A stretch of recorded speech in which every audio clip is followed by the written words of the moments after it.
کبھی اپنے خود سے یہ سوال کیا ہے کہ کچھ لوگ ہر حال میں کامیاب کیوں نظر آتے ہیں؟ وہی مسائل، وہی مشکلات، وہی دنیا، مگر ان کا انداز، سوچ اور نتیجہ بالکل مختلف۔ آخر ان کے پاس ایسا کیا راز ہے جو عام لوگوں کے پاس نہیں؟ یہی سوال ہمیں لے جاتا ہے ایک ایسی کتاب کی طرف جس نے کروڑوں زندگیوں کا رخ بدل دیا، the 7 habits of highly effective people از اسٹیون آر کاوی۔ یہ صرف کامیابی کے اصولوں کی فہرست نہیں بلکہ ایک اندرونی انقلاب کی داستان ہے۔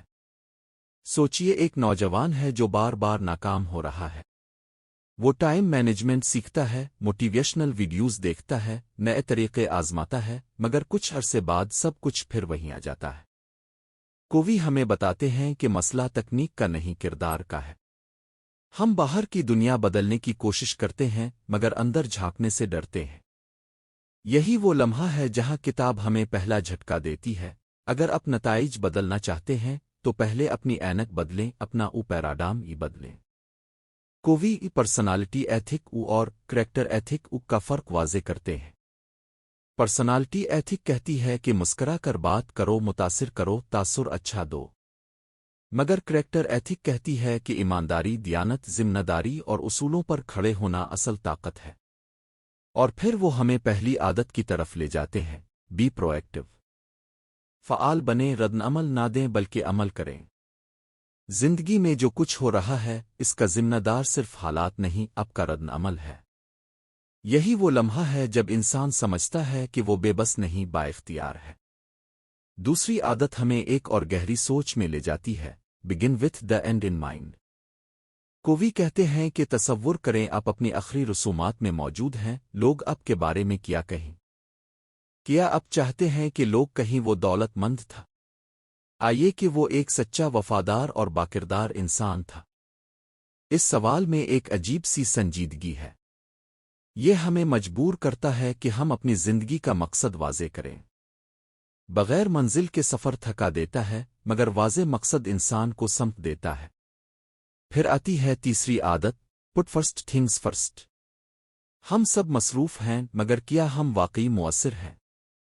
کووی ہمیں ایک مربع دکھاتے ہیں جہاں کاموں کو 4 حصوں میں بانٹا گیا ہے، ضروری اور اہم، ضروری مگر غیر اہم، اہم مگر غیر ضروری، اور نہ ضروری نہ اہم۔ زیادہ تر لوگ آگ بجھانے میں لگے رہتے ہیں، مگر مؤثر لوگ وہ ہوتے ہیں جو اہم مگر غیر فوری کاموں پر توجہ دیتے ہیں، جیسے تعلقات بنانا، صحت کا خیال رکھنا سیکھنا اور منصوبہ بندی کرنا۔ یہی وہ بنیاد ہے جو زندگی کو مضبوط کرتی ہے۔ یہ 3 عادتیں انسان کو انحصار سے خود مختاری تک لے جاتی ہے۔ مگر کہانی یہیں ختم نہیں ہوتی۔ اصل امتحان تب شروع ہوتا ہے جب انسان دوسروں کے ساتھ جڑتا ہے۔ چوتھی عادت ہمیں ایک نئی سوچ دیتی ہے، تھنک۔ دنیا ہمیں سکھاتی ہے کہ میں جیتوں گا، تم۔ مگر کووی کہتے ہیں کہ اصل کامیابی تب ہے جب دونوں جیتیں۔ یہ ذہنیت اعتماد پیدا کرتی ہے، تعلقات مضبوط کرتی ہے اور مقابلے کو تعاون میں بدل دیتی ہے۔ پانچویں عادت شاید سب سے زیادہ جذباتی ہے، seek first to understand then to be understood. ہم سب سنے جانا چاہتے ہیں، مگر کم ہی لوگ واقعی سننے کی کوشش کرتے ہیں۔ کووی ایک باپ بیٹے کی مثال دیتے ہیں، جہاں باپ مسلسل نصیحت کرتا ہے مگر بیٹے کے دل کی بات سننے کو تیار نہیں۔ جب ہم ہمدردی کے ساتھ سنتے ہیں، بغیر فیصلہ کیے، تب دل کھلتے ہیں۔ یہی اصل رابطہ ہے، یہی اصل تعلق۔ چھٹی عادت ہمیں سینرجی کی طاقت دکھاتی ہے۔ جب مختلف لوگ اپنی مختلف سوچ، تجربے اور صلاحیتوں کے ساتھ ملتے ہیں تو نتیجہ صرف جمع نہیں ہوتا بلکہ کچھ نیا اور بہتر پیدا ہوتا ہے۔ جیسے ایک آرکسٹرا میں مختلف ساز مل کر ایسی دھن بناتے ہیں جو اکیلا ساز کبھی نہیں بنا سکتا۔ اختلاف کمزوری نہیں، اگر ہم اسے سمجھداری سے اپنائیں تو وہ طاقت بن جاتا ہے۔ اور پھر آتی ہے 7ویں عادت، شارپن دی سو۔ ایک لکڑہارا مسلسل درخت کاٹ رہا تھا مگر اس نے آری تیز کرنے کے لیے وقت نہیں نکالا۔ نتیجہ، وہ تھک گیا مگر کام کم ہوا۔ کووی ہمیں یاد دلاتے ہیں کہ جسمانی، ذہنی، جذباتی اور روحانی طور پر خود کو تازہ رکھنا ضروری ہے۔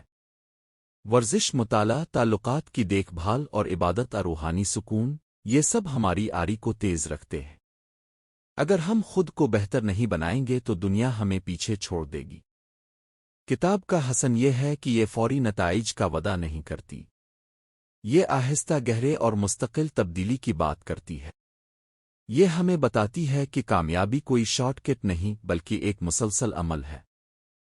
جب انسان ان 7 عادتوں کو اپنی زندگی کا حصہ بنا لیتا ہے تو وہ صرف کامیاب نہیں ہوتا بلکہ مؤثر، باوقار اور باثر بن جاتا ہے۔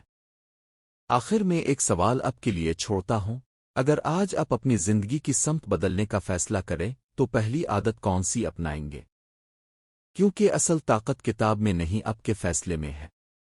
یہی وہ لمحہ ہے جہاں سے ایک نئی کہانی شروع ہوتی ہے، آپ کی اپنی کہانی۔